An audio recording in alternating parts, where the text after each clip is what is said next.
If you have watched Toy Story 5, you know that the movie is simply incredible. What you don't know is that several dark secrets were left between the lines of the film, and very few fans of the franchise actually noticed this. As we all already knew from the trailers, the big villain of the movie would be technology, represented by LilyPad, Bonnie's new tablet. However, if you stop to think about it, you will be able to realize that in reality, there isn't just one LilyPad in the movie, but actually 4. That's because the 3 girls, Chelsea, Heidi, and Kara, each own a tablet of their own.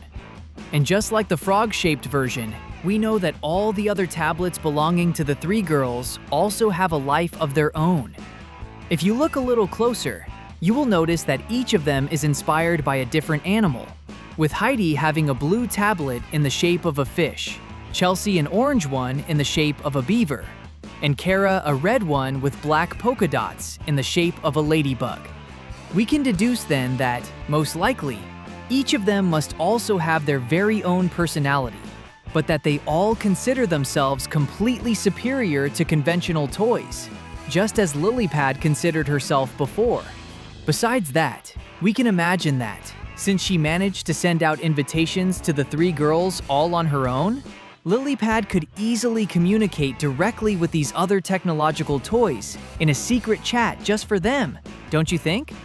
But the most interesting thing of all is that, originally, Pixar's plan was for there to be not 4 tablets in the movie, but actually 6. That is because Bonnie's dance group would have had 2 other girls, each of them with their own tablet, one in the shape of a blue duck and the other in the shape of a bee. However, at the end of the day, the company thought that having only 3 girls bullying Bonnie would be better than 5. And speaking of that, we cannot fail to mention what is probably the darkest secret of all in the 5th Toy Story movie. While watching the movie, we see that the 3 girls treat Bonnie very badly after finding out that she had lost Jessie, calling the owner of the toys a giant baby and making fun of the girl's face, who became extremely sad. However, if you watch the movie closely, you will realize that long before this, the 3 of them were already treating Bonnie poorly.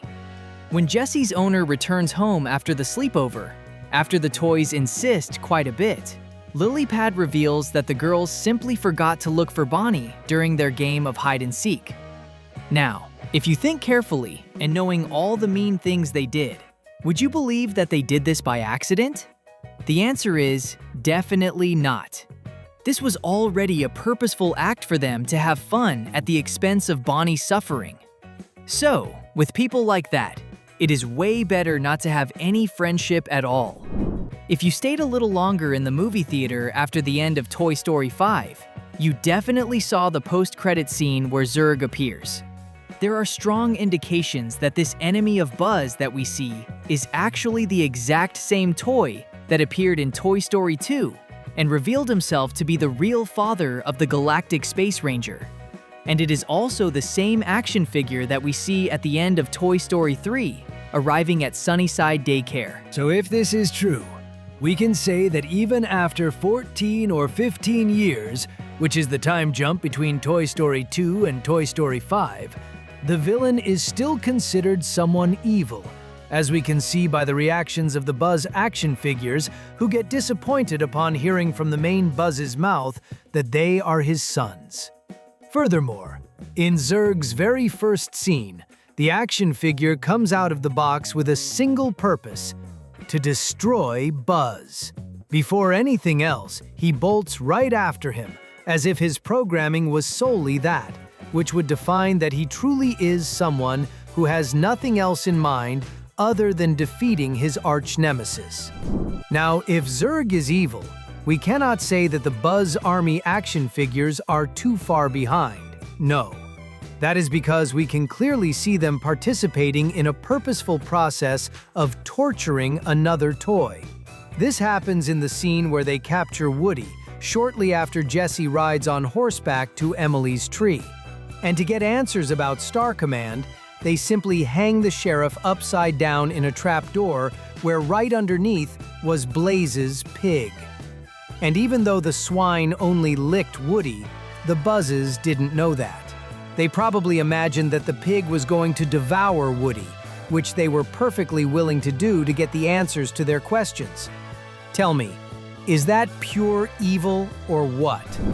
And the list of wicked deeds by the Buzzes doesn't stop there. No, there is another scene in the movie that truly proves to us that the Buzzes are Zurg's sons. When one of the action figures is taken by a little boy to camp, the rest of the army goes over with the intention of freeing him.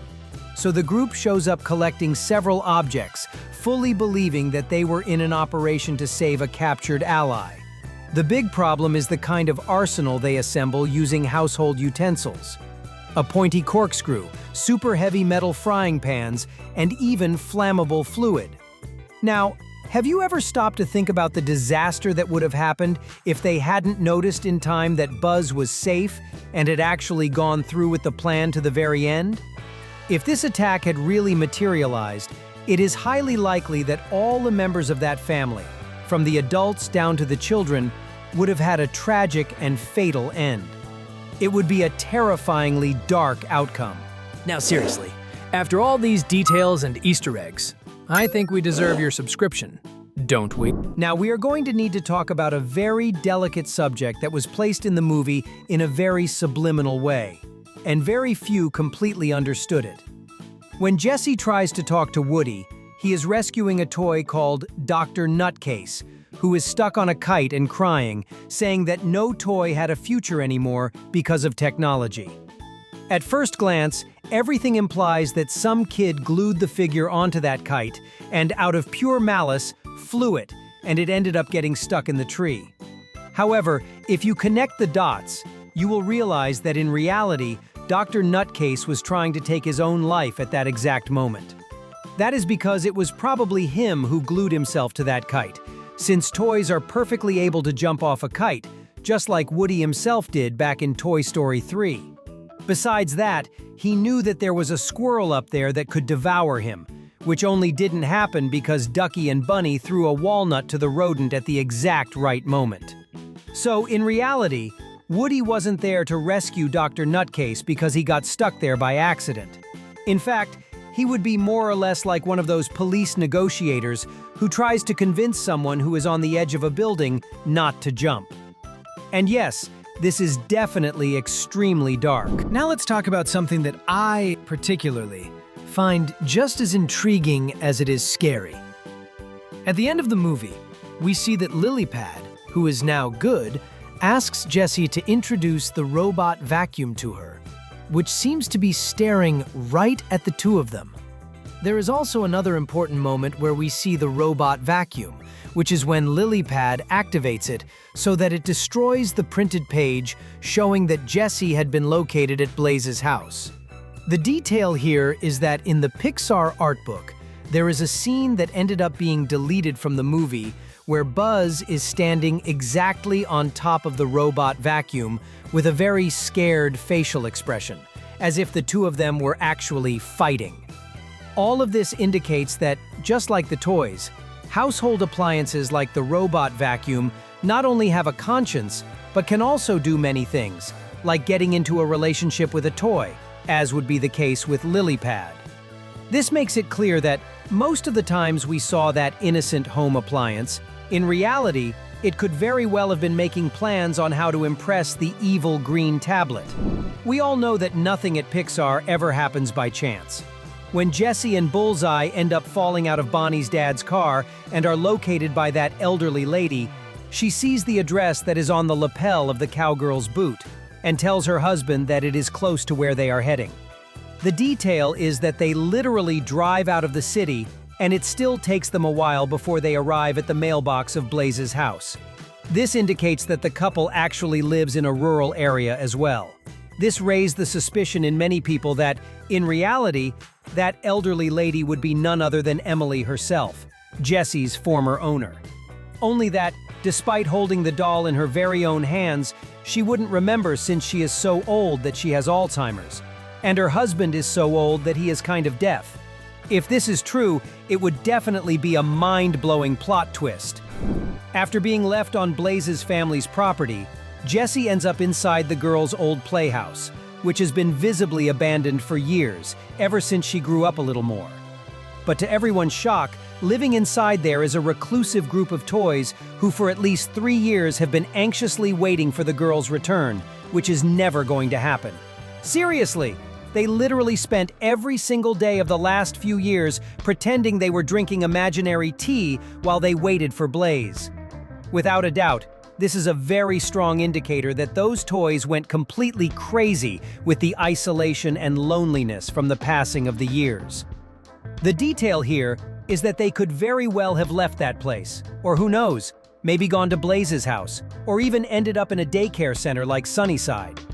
Realizing that they preferred to just stay there deteriorating over time even left me feeling a bit scared.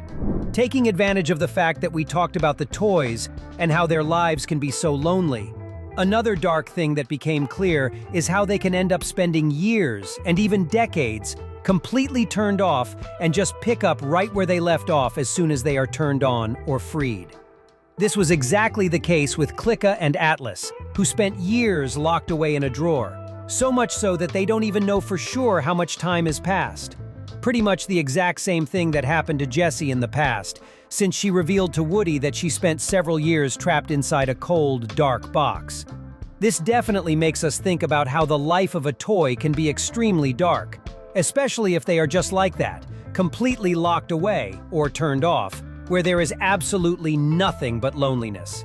That is pretty sinister. We'll wrap up here, but if you also love everything involving pop culture, check out these 2 video options we're leaving for you on your screen. You can watch either of the 2. You're sure to love them.